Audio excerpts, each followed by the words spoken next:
Hi and welcome to Strange Times. Last time we looked back through history. We looked at the patterns, the same kind of encounters reported by different people, different cultures, different countries, and throughout thousands of years. The names changed, the beliefs changed, but the experiences stayed the same. Now I know that a lot of people will say that it's just coincidence. It's all in people's imaginations. There's no evidence. But here's the problem with that argument. For thousands of years, all humanity had was eyewitnesses, even in the 20th century, just eyewitnesses. If somebody saw something they couldn't describe or explain, all they could do was describe it. A Roman soldier, a medieval monk. I remember that monk. What? A Viking explorer, a Native American hunter, a farmer here in Britain, a police officer, a pilot, a member of the public. They could all tell us what they experienced, but they couldn't measure it. There were no satellites, no thermal cameras, no radiation detectors, no AI analysing billions of pieces of information, no advanced sensors, no GPS tracking, nothing. Only people trying to explain the experiences that they had and that they couldn't understand. But today is different. For the first time in human history, that has changed. Around the world, governments are investigating. Military organisations are investigating. Scientists are investigating. Universities are investigating. Private research companies and private sectors and private people with enough money are investigating.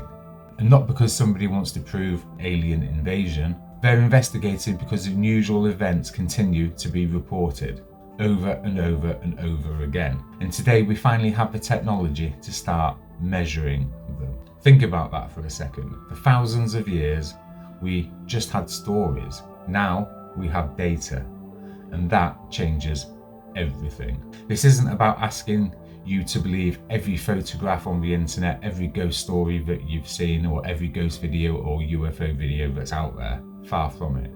Hoaxes exist, mistakes happen, people misidentify things. Of course they do. But dismissing everything simply isn't good science.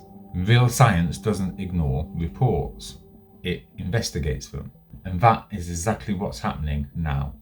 Harvard astrophysicist Professor Avi Loeb has created the Galileo project to collect scientific data on unidentified objects using purpose-built instruments. Professor Gary Nolan at Stanford University has argued that these reports deserve careful scientific investigation rather than automatic dismissal. NASA has carried out an independent UAP study and recommended collecting higher quality scientific data so that these reports can be properly analysed. These people aren't chasing ghost stories. These are respected scientists asking important questions. What are people actually experiencing? And more importantly, can we measure it? So let me ask you a question. If there really is nothing, why is so much time and so much money and so many highly qualified people trying to understand it now? Governments don't spend years investigating something they believe has absolutely no value. The military doesn't continue recording reports decades after decades if there's nothing to investigate. And scientists don't build new instruments simply because they're bored. Something is happening. Now, does that automatically mean it's aliens, ghosts? No. What it means is something more important, far more important. It means there are experiences and events that we still don't fully understand yet. And instead of simply laughing at them and laughing at the people who have been trying to analyse and get the data and support these ideas, more and more people are starting to investigate them. And that's exactly how science is supposed to work. History has taught us that today's mystery often becomes tomorrow's science. There was a time when people laughed at the idea of meteorites falling out of the sky. People were mocked for suggesting that invisible germs caused diseases. Even continental drift was dismissed by many scientists before enough evidence was gathered. The point is, science moves forward by asking questions, not by refusing to ask them. And that's exactly where I believe we are today. For nearly 40 years, I've been fascinated by this subject. I've read historical accounts, I've looked into ghost cases, UFO reports, ancient beliefs, religious texts, modern military encounters. I've studied archaeology, you name it, I've researched it. And I kept seeing something that I couldn't ignore. Patterns, as said in the previous video. The same kind of experiences, repeating and reappearing across different cultures, different countries, and different periods throughout history. Long before the internet, long before films, and far long before social media. People who had no connection to one another were describing experiences that in many cases were remarkably similar. Surely that's worth investigating. But here's the thing. One story can be dismissed. 5 stories can be dismissed. But when similar reports continue to appear across centuries, across continents, and now those reports are being examined using satellites, thermal imaging, artificial intelligence, advanced sensors, and scientific instruments, I believe we've reached a point that where simply saying it's all nonsense is no longer a serious argument. Whether the answer turns out to be something we already know or something that completely changes our understanding of reality. First step is exactly the same. Collect the evidence, follow the data, look for the patterns. Because that's how every major scientific discovery has begun. So, where does all of this leave us? For decades, people like me have been looking for patterns in history, in archaeology, folklore, in religious texts, military reports, everything. Patterns in eyewitness testimony from ordinary people all around the world. For years, many of us were told that we're just wasting our time. It was all coincidence, it's all in our brain, it's all in our mind, we're making it up, we're stupid, we're silly. But there's nothing worth investigating. But today, something has changed. Scientists are now doing exactly what many independent researchers have done for years.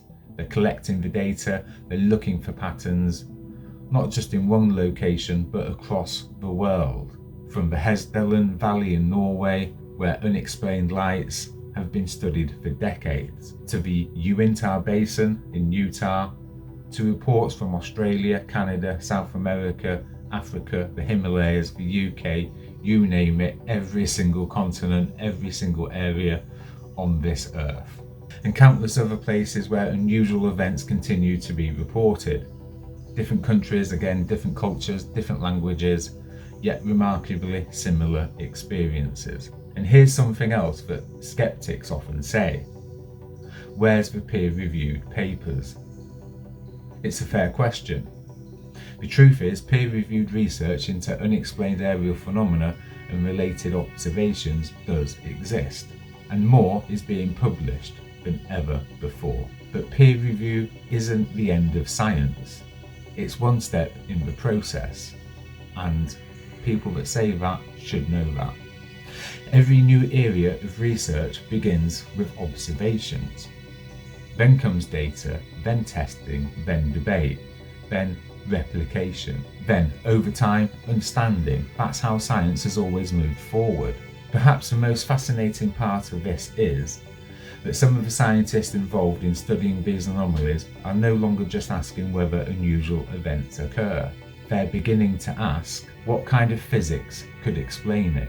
Researchers including Dr. Hal Puthoff, Dr. Eric Davis, and Dr. Travis Taylor and Jacques Vallée have discussed ideas involving higher dimension, distortions in space-time, and even the possibility of portal-like mechanisms as hypotheses that might one day help explain at least some of the reported phenomena. Now, let's be absolutely clear.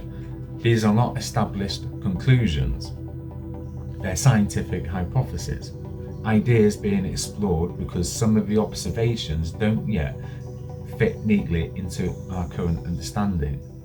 And to me, that is extraordinary. Because think about what that means. Just a few decades ago, many people laughed at anyone who suggested that these subjects deserved serious attention. Today, highly qualified scientists, physicists, engineers, government programs, and research teams are asking questions that most people were once ridiculed for asking. Not because they've already have the answers, but because the data is forcing them to ask these questions. And maybe, just maybe, that's the biggest shift of all. For thousands of years, humanity has asked, do these experiences really happen? Today, we're beginning to ask a very different question. What are we actually interacting with?